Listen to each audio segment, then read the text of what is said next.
Bonjour à tous, je suis Caroline Bindel, ravie de vous accueillir dans Cité Radieuse. Alors Cité Radieuse, c'est quoi ? Une rencontre, une conversation avec des personnes venant d'horizons très divers, mais qui ont en commun de faire rayonner une ville, Marseille. Elles y vivent, y ont vécu, ou tout simplement l'aiment pour ce qu'elle a à offrir. Marseille est lumineuse, bouillonnante, arlequinée, agitée. On l'aime autant qu'on la déteste, parfois seulement. Aujourd'hui, mon invité est Grand Corps Malade, slameur, poète, compositeur, réalisateur et parrain de l'association marseillaise Sourire à la vie. Et c'est à ce titre qu'il a accepté de répondre à mes questions et d'évoquer sa relation à Marseille. Parce que parler de lui, ce n'est pas son truc. Parce que son histoire, il la raconte dans ses films et ses chansons. Et parce que son engagement pour ses enfants atteints de cancer est à ses yeux ce qu'il a de plus essentiel à mettre en avant. Rencontre rapide, à la volée, avec un mec bien.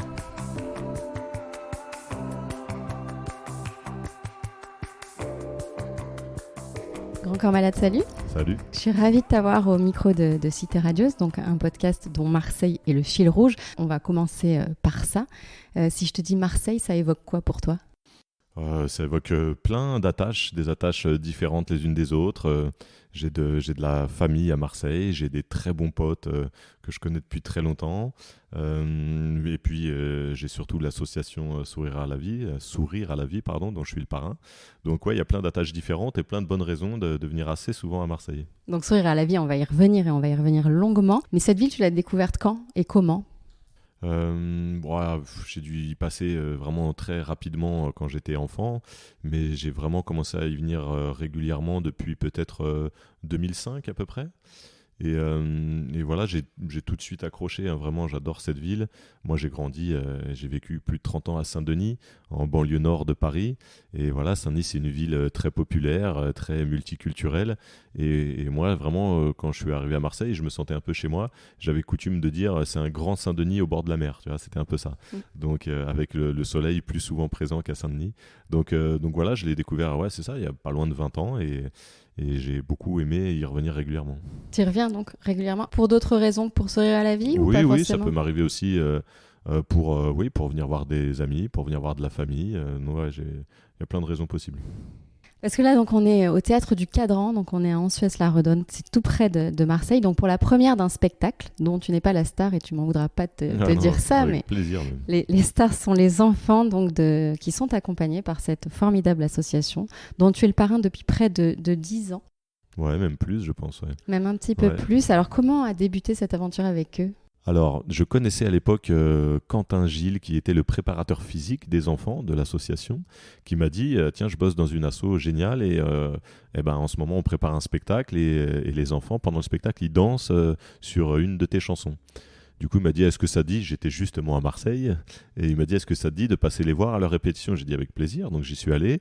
Et puis voilà, j'en suis à peu près jamais reparti. J'ai rencontré les enfants, on a fait un petit atelier slam ensemble, on a fait un petit atelier d'écriture, puis ils m'ont montré des bouts de leur spectacle où ils dansaient sur ma musique, sur mes chansons. Et je leur ai dit, écoutez, vous savez quoi, la prochaine fois que vous faites votre spectacle, vous mettrez pas le disque, je viendrai sur scène faire moi-même le morceau. Donc c'est ce que j'ai fait. Et à l'issue de ce spectacle, très naturellement, Frédéric Soto, le fondateur et directeur de l'association, m'a proposé de devenir le parrain de l'asso et voilà, j'ai accepté tout de suite.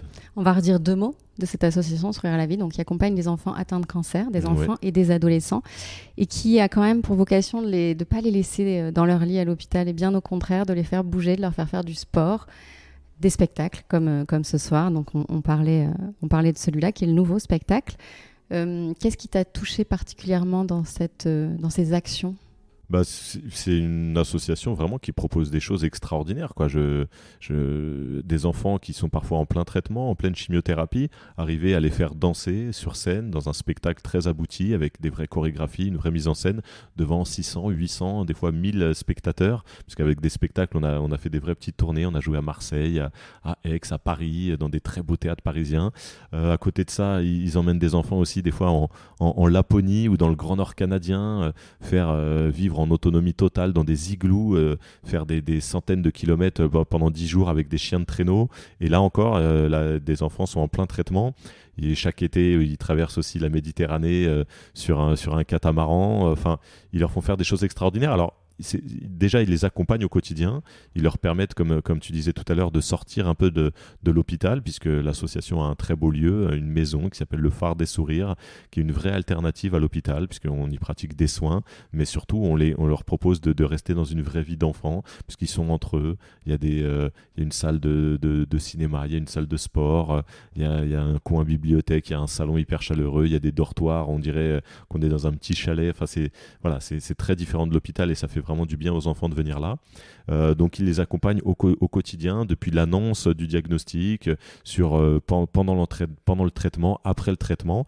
Et en plus de tout ça, ils leur font vivre des choses extraordinaires, puisqu'on sait qu'un enfant atteint de cancer, il vit des choses très très dures, très douloureuses. Il est un peu privé de sa vie d'enfant, il ne va plus à l'école, il ne voit plus ses frères et sœurs, il ne voit plus ses potes. Donc du coup, on essaye de compenser toutes ces mauvaises nouvelles et toutes ces douleurs-là par vivre des choses assez extraordinaires qu'un enfant vit rarement. T'es définitivement un merveilleux parrain, t'en parles très bien. Je te reconnais bien là, tu voulais pas trop qu'on parle de toi et qu'on parle principalement de l'association Sourire à la vie, donc je respecte parfaitement. Et un peu de Marseille aussi quand même. J'ai quand même envie de te demander 2 mots te concernant. Quelle est ton actu en ce moment après le succès incroyable de ton dernier album Mesdames ? Elle est chargée, donc c'est cool, c'est des bonnes nouvelles. J'ai fait une grosse tournée des Zéniths, où d'ailleurs fin mars on était au Dôme de Marseille. Et puis on reprend la tournée là dans 2-3 semaines, puisque c'est la belle saison des festivals, donc on va faire plein de beaux festivals tout l'été, et puis à nouveau il y aura une petite pause et on va finir la tournée en novembre et décembre. On va refaire une tournée de grandes salles, notamment on va passer à l'Arena d'Aix pour ce qui est de la région, de la grande région autour de Marseille. Et puis à côté de ça, je suis sur l'écriture d'un nouveau film avec mon comparse Minos, Mehdi Idir. Et puis à côté de ça, j'ai aussi un mini-album, un EP qui va sortir avec 2 autres chanteurs. Voilà, j'ai déjà des petites choses qui ont fuité sur les réseaux, donc c'est pas un grand scoop de dire qu'en tout cas je prépare un projet avec Ben Mazué et Gaël Faye. On adore. Donc il y a plein de choses, plein de projets et encore d'autres que je dis pas, donc je m'ennuie pas, tout va bien. Une super actu et plein de projets essentiels, on peut le dire. Ouais, c'est vrai, la culture est redevenue essentielle. Il paraît qu'elle l'était pas trop c'est bien dommage. Pendant la période Covid. Donc les gens reviennent vraiment avec plaisir dans les salles de concert, dans les théâtres, et ça fait du bien à tout le monde. Alors on te connaît évidemment slammer, poète, auteur, tu es également réalisateur. Tu parlais de ton 3e film déjà, Après Passion et la vie scolaire. Ouais. Est-ce que Marseille pourrait t'inspirer ? Oui, forcément, c'est une ville pleine de caractère, vraiment avec une identité forte. C'est une ville que j'aime, c'est une ville que je connais un petit peu, où j'ai plein d'attaches. Ouais, le prochain film n'est pas du tout sur Marseille, mais oui, c'est une ville où ça serait très agréable, même si c'est pas le sujet principal du film, de tourner à Marseille. Forcément, ça donnerait des belles images, une belle couleur. Bon. Pourquoi pas pour un prochain film. Quand tu viens, est-ce que tu prends un peu le temps avec tes amis ? Est-ce que tu as des spots favoris ? C'est des spots à la fois très simples, c'est des petits cafés dont je pourrais même pas vous donner le nom parce que je suis mes potes qui m'y amènent.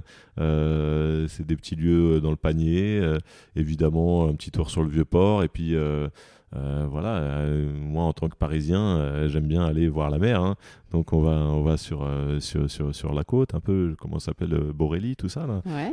La petite balade des touristes, hein, mais en tout cas, et le but c'est d'aller voir du ciel, de la mer, du soleil. Donc j'ai plein de petites habitudes. Merci beaucoup Fabien. Je vais te laisser aller réviser ton texte, continuer les répètes avec les enfants et j'espère à très bientôt à Marseille, à Aix, donc à l'Arena prochainement et en tournée avec les enfants de Sourire à la vie. Merci beaucoup. Merci à toi.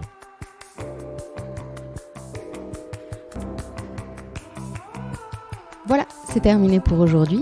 J'espère que cet épisode vous a plu.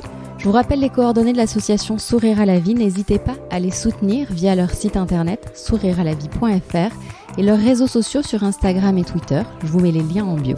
Et concernant Cité Radieuse, pensez à vous abonner pour ne rater aucun des prochains épisodes. Et laissez-moi des étoiles et des avis, c'est important pour moi pour exister dans la jungle des podcasts et tenter de séduire l'algorithme. À à très vite et d'ici là, portez-vous bien.